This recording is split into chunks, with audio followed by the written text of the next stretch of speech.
Enzim. Tubuh manusia melakukan banyak proses reaksi kimia yang berbeda. Lalu apa yang mengontrol reaksi ini? Pada tahun 1883, seorang ahli kimia Perancis bernama Anselme Pien pertama kali menemukan suatu zat yang mampu mempercepat suatu reaksi. Ia menamakannya dengan enzim. Enzim adalah substansi protein, atau pada kasus lain bisa berupa RNA loh. Enzim bisa mempercepat reaksi kimia dengan memodifikasi substrat. Enzim bekerja sangat spesifik pada substrat tertentu. Jika tak cocok, bam! Mental, gak akan terjadi reaksi. Bagaimana sih enzim yang kecil ini bisa mempercepat reaksi? Enzim menurunkan energi aktivasi reaksi. Apa sih energi aktivasi reaksi itu? Yaitu energi minimum yang dibutuhkan untuk memulai terjadinya reaksi kimia. Enzim berikatan dengan substrat dengan cara yang mudah. Enzim memiliki sisi aktif. Ketika substrat menempel pada sisi aktif enzim, maka reaksi akan berjalan. Sisi aktif memiliki bentuk dan ukuran yang spesifik, termasuk perlakuan kimia tertentu yang diberikan padanya. Dan ini bergantung pada asam amino tertentu loh. Bisa kalian perhatikan bulatan-bulatan kecil? Ya, itu adalah ikatan asam amino. Banyak enzim terdiri dari bagian non-protein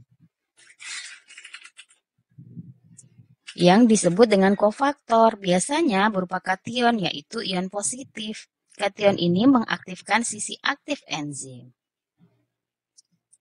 Ada lagi molekul organik seperti vitamin atau produk vitamin berupa koenzim yang akan bergabung dengan tempat pelekatan substrat sebagai gugus prostetik. Banyak enzim hanya akan bereaksi ketika bergabung dengan koenzim. Ketika kofaktor dan koenzim hilang atau terlepas dari enzim, maka enzim akan inaktif atau tak aktif. Ketika keduanya bergabung kembali disebut holoenzim. Para ilmuwan memberi nama enzim yang inaktif dengan sebutan apoenzim. Jadi kesimpulannya holoenzim terdiri dari apoenzim dan koenzim plus kofaktor. Model kerja enzim, hipotesis, gembok, dan kunci. Ini adalah model enzim sederhana. Bagaimana enzim bekerja? Substrat memiliki sisi yang cocok dengan sisi aktif, persis seperti kunci dan gemboknya, matching. Sisi-sisi pada substrat sangat kompatibel atau cocok dengan sisi aktif enzim, persis seperti potongan puzzle. Induksi fit hipotesis. Pada model ini, substrat menginduksi sisi aktif enzim sehingga mengubah bentuknya.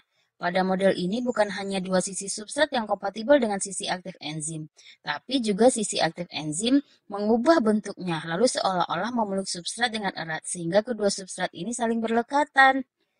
Inilah yang disebut dengan induksi fit. Dampak lingkungan atau faktor luar terhadap fungsi enzim. Sisi aktif enzim sangat sensitif. Sebagai contohnya, pada video ini kita mulai dari temperatur atau suhu. Suhu optimal untuk enzim bekerja adalah 37 derajat Celcius. Kenaikan atau penurunan dari 37 derajat ini mengakibatkan terganggunya ikatan kimia pada sisi aktif enzim. Di video ini terlihat, pada suhu tinggi ikatannya, terlepas. Suhu yang tinggi menyebabkan enzim terdenaturasi. pH, asam amino yang ada pada sisi aktif enzim bersifat asam maupun basa. Fluktuasi pH dapat mengakibatkan ikatan antar sisi aktif enzim dan substrat terlepas. pH yang ekstrem menyebabkan denaturasi enzim.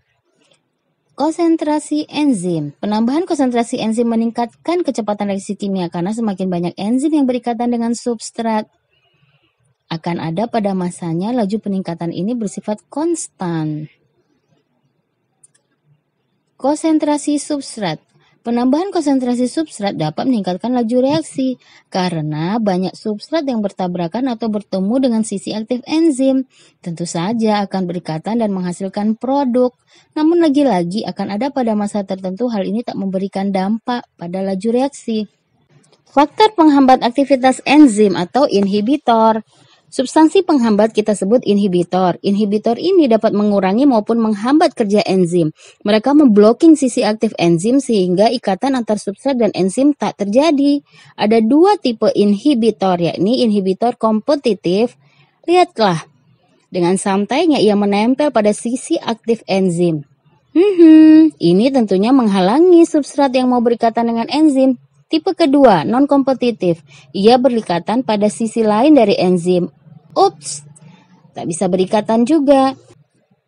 Itulah dua tipe inhibitor kompetitif dan inhibitor non-kompetitif. Yang keduanya sama-sama menghambat terbentuknya ikatan antara substrat dan enzim.